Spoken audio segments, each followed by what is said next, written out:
Hai, Assalamualaikum warahmatullahi wabarakatuh. Welcome back to my YouTube channel. Oke, di video kali ini aku mau ngebahas tentang satu buah acara dating Korea yang lagi nge-hype banget di Korea. Nah, judulnya itu adalah Pink Lay. Nah, acara dating ini itu beda banget dari acara dating-dating yang lainnya. Karena apa? Karena semua pesertanya itu memiliki satu buah rahasia atau satu buah kebohongan yang mereka rahasiakan selama mengikuti acara tersebut.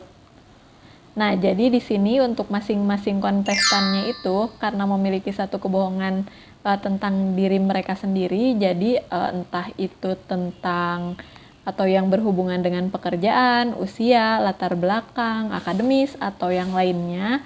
Nah, jadi di acara Pinglai juga memberikan kesempatan bagi para kontestan untuk menghilangkan prasangka dan membuka kemungkinannya itu memperkuat hubungan sebelum benar-benar mengujinya. Nah, untuk acara Pinglainya sendiri di sini, ini ditayangkannya itu di Disney Plus Hotstar, dimulai dari tanggal 5 Oktober dan baru aja tamat di minggu kemarin.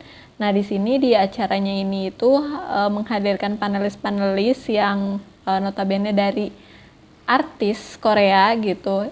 Contohnya itu kayak Kim Hye Jo Super Junior, kemudian ada Lee Sun Bin dan yang lainnya ya. Nah, jadi konsep untuk acara ini itu mereka para kontestannya itu akan tinggal satu atap atau dalam satu rumah. Jadi untuk kontestannya sendiri di sini aku lupa apakah 8 orang atau 10 orang ya. Jadi terdiri dari 4 atau 5 orang perempuan dan yang lainnya laki-laki gitu. Nah, untuk di acara ini sendiri itu di dalamnya itu jadi ada sebuah hak istimewa gitu ya yang bernama Pink Moon. Jadi di situ itu bisa didapatkan oleh beberapa kontestan yang terpilih. Nah, jadi untuk beberapa kontestan yang terpilih itu mereka memiliki hak istimewa untuk mengetahui rahasia atau kebohongan dari orang lain yang mereka anggap atau menarik perhatian mereka atau mereka suka gitu ya. Nah, selain itu juga jika mereka sudah mengetahui kebohongan atau rahasia dari orang yang mereka suka itu, mereka dibebaskan untuk memilih apakah mereka akan tetap melanjutkan hubungan mereka atau tidak.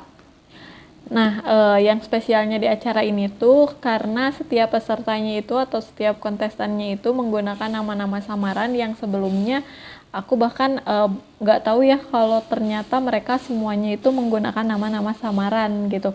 Karena aku taunya ketika nonton di episode terakhir, ternyata nama-nama yang mereka gunakan itu adalah nama samaran mereka dan nama aslinya mereka ungkapkan di episode terakhirnya ketika semua rahasia mereka itu terungkap pada akhirnya.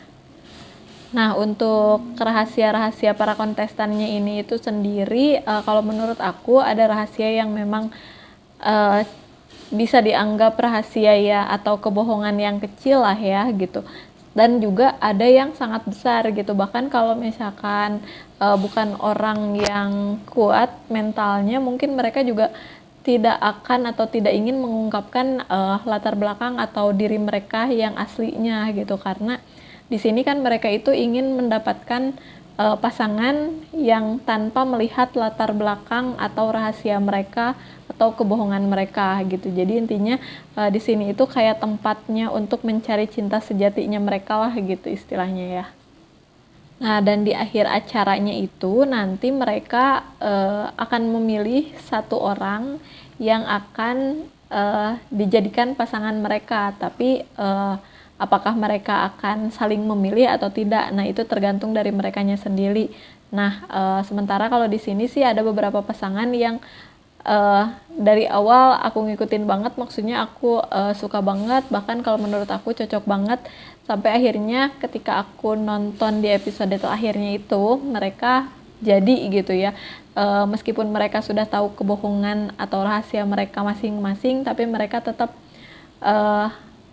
menjalani hubungan, meneruskan hubungan setelah di acara ini. Nah cuman di akhirnya itu Kalau menurut aku ada satu pasangan yang memang udah diprediksi dari awal kayaknya pasangan ini akan terus berlanjut, tapi pasangan yang lainnya ada yang bikin kaget. Nah, dikira aku sih awalnya itu mereka pasti nggak akan berlanjut, tapi ternyata mereka saling memilih, dan itu yang bikin terharu juga ya, karena akhirnya nih mereka mendapatkan atau menemukan pasangannya di acara tersebut. Oke, mungkin untuk acara ini kalau misalkan aku harus kasih rating antara 0 sampai 10 deh misalkan. Kalau aku kasih ratingnya itu sekitar 8,5 karena acaranya cukup seru ya gitu, cukup menarik, apalagi beda dari yang lainnya karena ada sebuah kebohongan atau sebuah rahasia dari masing-masing peserta atau kontestannya. Nah, bagi kalian yang mau nonton, aku rekomendasiin untuk nonton, kebetulan karena udah tamat juga, jadi bisa langsung nonton dari episode 1 sampai akhir. Nah, untuk episodenya sendiri ini itu totalnya itu hanya 16 episode, jadi bisa lah gitu kalau misalkan harus nonton dalam langsung sekali tamat gitu. Oke, mungkin cukup sekian aja di video kali ini. Nanti di video selanjutnya aku juga akan rekomendasiin lagi acara-acara atau drama-drama Korea lainnya yang seru buat ditonton. Dan terakhir, jangan lupa untuk like, komen, dan subscribe ya. Akhir kata, Assalamualaikum warahmatullahi wabarakatuh.